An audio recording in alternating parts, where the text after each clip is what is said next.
And we should be, it's setting up on Facebook, and we should be live on Facebook. All right, so good morning, good afternoon, good evening. I will go ahead and record this meeting as well. Perfect. So good morning, good afternoon, good evening. I'd like to take this opportunity to welcome everyone. So my name is, I am Dr. Akwi Asimbang. I'm an interventional gastroenterologist. I am the co-founder and board president of the Pan-African Organization for Health, Education, and Research. I would like to take this opportunity to invite and welcome our speakers who will be discussing MPH and PhD funding scholarships. We are super excited to have them. We are appreciative of their time. But before we get started, I'm going to take about 2 minutes and just to raise awareness on an important topic. This is March, Colorectal Cancer Awareness Month, and I think this is an extremely important topic. We always say colon cancer is preventable, it's treatable, and it's beatable. And so the reason we bring this up is due to the increased risk of colorectal cancer, or the increased numbers of colorectal cancer in younger populations. So the message I would like you to get today is know your risk. Just know that every episode of blood in the stool is not hemorrhoids. Every episode of iron deficiency anemia is not malaria, but you should always have colorectal cancer in the differential diagnosis. And remember, all polyps are not cancer. Know your risk in terms of, are you high risk or average risk? And in terms of high risk, do you have a family history of colorectal cancer? Do you have a first degree relative with colon cancer? First degree relative means a parent, a sibling, or a child. And what is their age of diagnosis? Are they less than 60? If they're less than 60, you're most likely considered as a high risk and should speak to your doctor about screening. So once again, this is Colorectal Cancer Awareness Month. I just wanted to take that opportunity to highlight that. Take a moment, read about colon cancer, and speak to your doctor. Okay, I will now hand this over to our scholars. Our co-moderators for today are Deborah and Ofiolua. They will introduce our speakers. They are both, Deborah and Ofiolua are both medical students at Obafemi Awolowo University in Ife, Nigeria. We are absolutely thrilled to have the scholars again. And a reminder to the scholars, this session is for you.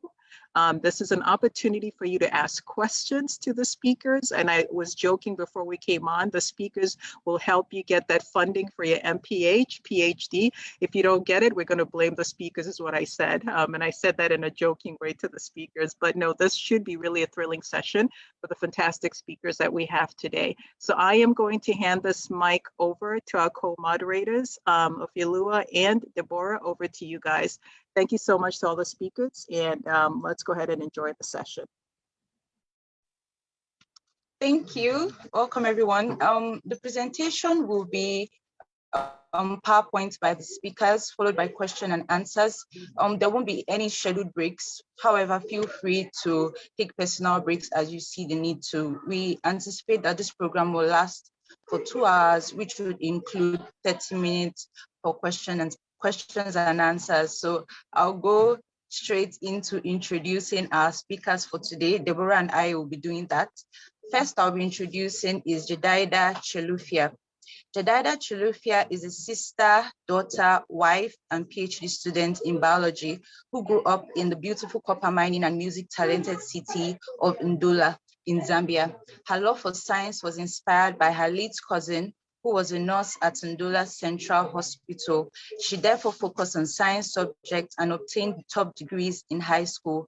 But when she went to the University of Zambia as a student in the School of Natural Sciences, the science classes were so challenging that she spent many long nights trying to keep up.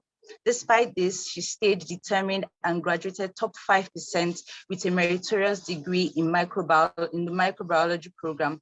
After completing her bachelor degree at the University of Zambia, she wanted to get into intensive research and therefore volunteered to work with Professor Hangobe from the School of Veterinary Sciences to test the microflora in meat samples she collected from city markets. She then applied for a master's study in Tennessee, US, to delve into more research.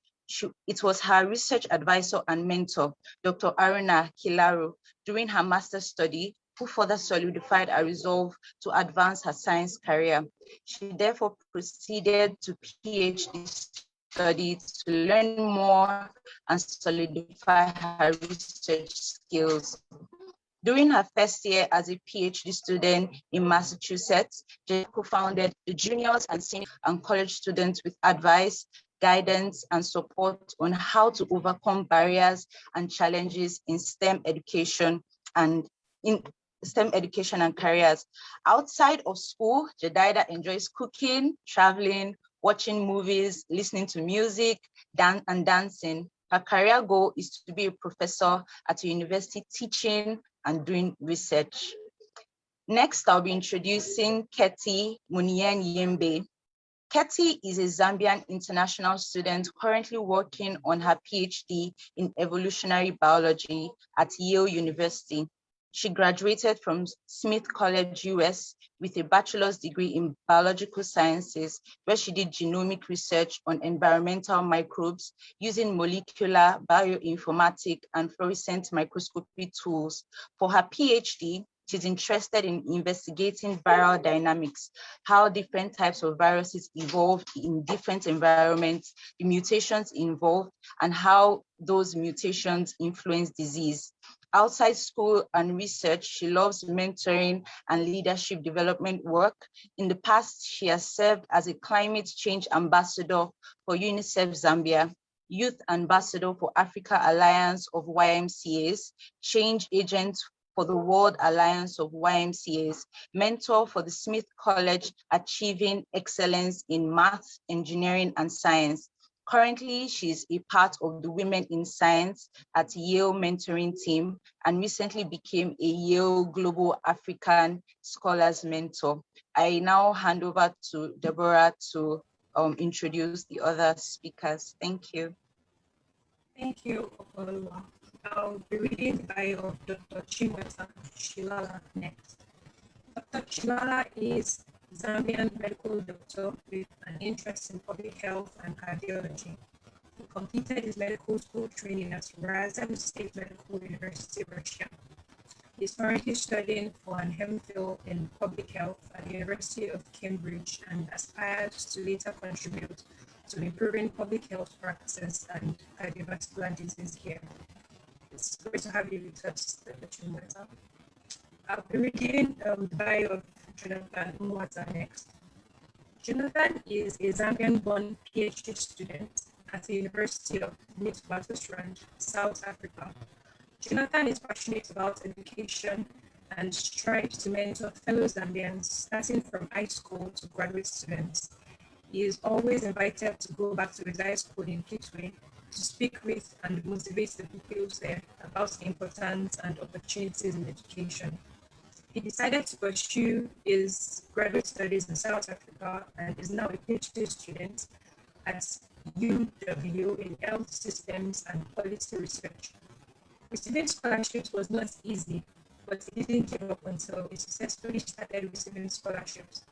With this hard work, persistence, success, and passion to help other Zambians apply for and receive scholarships, he helped to establish this scholarship mentorship team as one of the founding members. He is brilliant at finding and gathering different Zambians who received scholarship funding to study abroad. His mentorship is evident in that his mentees have received scholarships, and one of them is now a member of the scholarship team to pass on the baton and mentor others. Outside of academia, Jonathan loves to play competitive Scrabble and is a member of the Zambia Scrabble Association. So it's great to have our speakers with us today. We look forward to learning a lot from you, and we're going to go into the presentation proper right now. And please note your questions, because there's going to be a question and answer session immediately after the presentation. So over to our speakers now.